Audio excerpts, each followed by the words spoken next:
பிரான்சில் குறைந்து வரும் பிறப்பு விகிதத்தை ஈடுகட்டவும் பெற்றோர்களின் சுமையை குறைக்கவும் புதிய திட்டங்கள் குறித்த பரிந்துரைகள் வெளியாகியுள்ளன.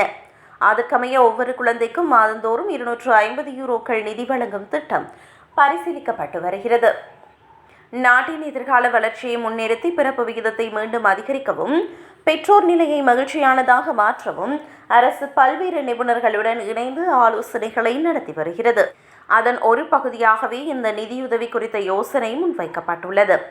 தற்போதுள்ள குடும்ப நலத்திட்டங்களை விட இது மிகவும் எளிமையானதாகவும் நேரடியானதாகவும் இருக்கும் என எதிர்பார்க்கப்படுகிறது.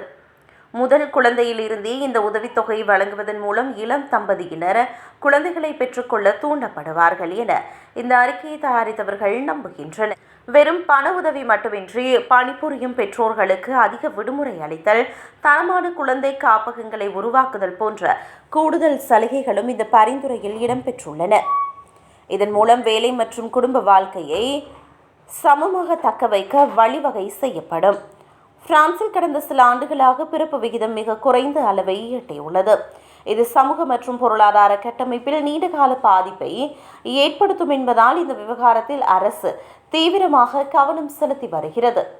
எனினும் இந்த திட்டத்தை நடைமுறைப்படுத்துவதில் உள்ள நிதி சவால்கள் குறித்த விவாதங்கள் எழுந்துள்ளன.